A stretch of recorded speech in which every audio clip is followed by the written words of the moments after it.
Palais des Sports Paris, à quelques jours de la grande première de la comédie musicale Dracula, l'amour plus fort que la mort, le chorégraphe Kamel Wally s'empare de l'effrayant mythe du suceur de sang avec sa troupe de 50 danseurs.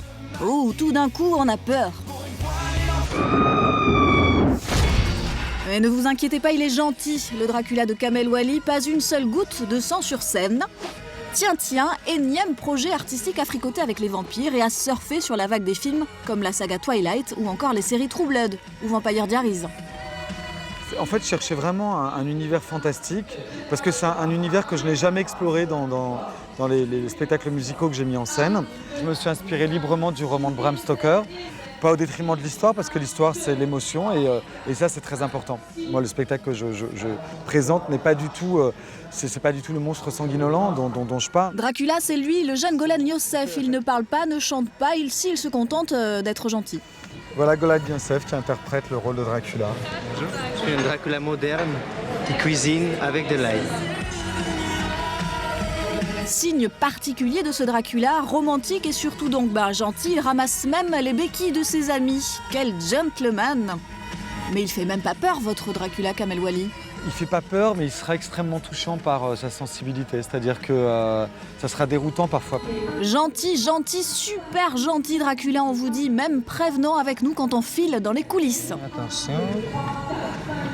C'est bon?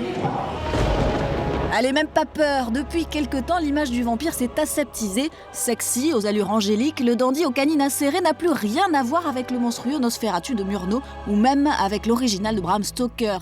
Pour comprendre, rendez-vous en banlieue parisienne. Bonjour Anna, rentre, tu es chez toi. Merci mon Bram. Avec un spécialiste des vampires, le biographe français de Bram Stoker, dans un lieu insolite. Nous sommes au musée des vampires de Jacques Siergeant, qui est un musée qui regroupe énormément de choses, des livres, des films, des objets qui sont relatifs aux vampires.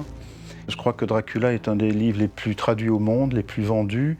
J'avais lu il y a une dizaine d'années qu'aux États-Unis, on avait fait des recherches, on s'était rendu compte que c'était le livre le plus vendu après la Bible.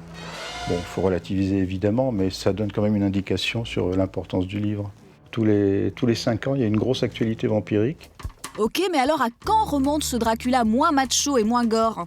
Dracula romantique, à mon avis, il remonte loin, parce que le premier Dracula qu'on peut caractériser de romantique par rapport à l'image noire, diabolique qui est véhiculée dans Nosferatu, par exemple, c'est le Dracula de Todd Browning avec Bela Lugosi, qui en fait un personnage de salon. Dans le Dracula de Coppola, il y a aussi les deux images qui sont véhiculées. D'un côté, le côté un petit peu animal de Dracula justement qui se transforme en loup dans une certaine séquence, et puis en même temps le Dracula romantique qui vit carrément une histoire d'amour avec Mina. Donc là, c'est une période charnière aussi. La dérive, à mon avis, elle vient vraiment surtout de Twilight, qui a complètement perturbé les codes, où les vampires ne sucent plus le sang, ils craignent plus la lumière. On est dans autre chose.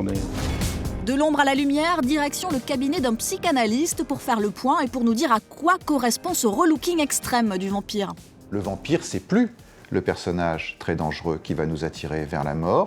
Il devient cette figure du gendre idéal, comme vous disiez, c'est-à-dire du jeune homme plus civilisé, plus gentil, plus doux, plus bisounours, disons entre guillemets. Eh bien, le vampire, il peut tout à fait représenter ça pour les jeunes filles, cette part de sexualité, cette part de pulsion, cette part de destructivité qui est aussi très forte à l'adolescence. Elles peuvent le projeter sur le vampire et puis surtout, comme tout ça est très édulcoré aujourd'hui, se dire que tout ça va finir par un happy end et par pourquoi pas, ils se marièrent et eurent beaucoup d'enfants. En attendant, vous avez au choix le vampire romantique de Kamel Wally à partir du 30 septembre au Palais des Congrès à Paris, sa version plus ténébreuse au cinéma avec Colin Farrell dans Friday Night. Je présente Jerry, notre nouveau voisin. Et il faudra attendre le 16 novembre pour retrouver la version ultra light du vampire Edward, héros de Twilight.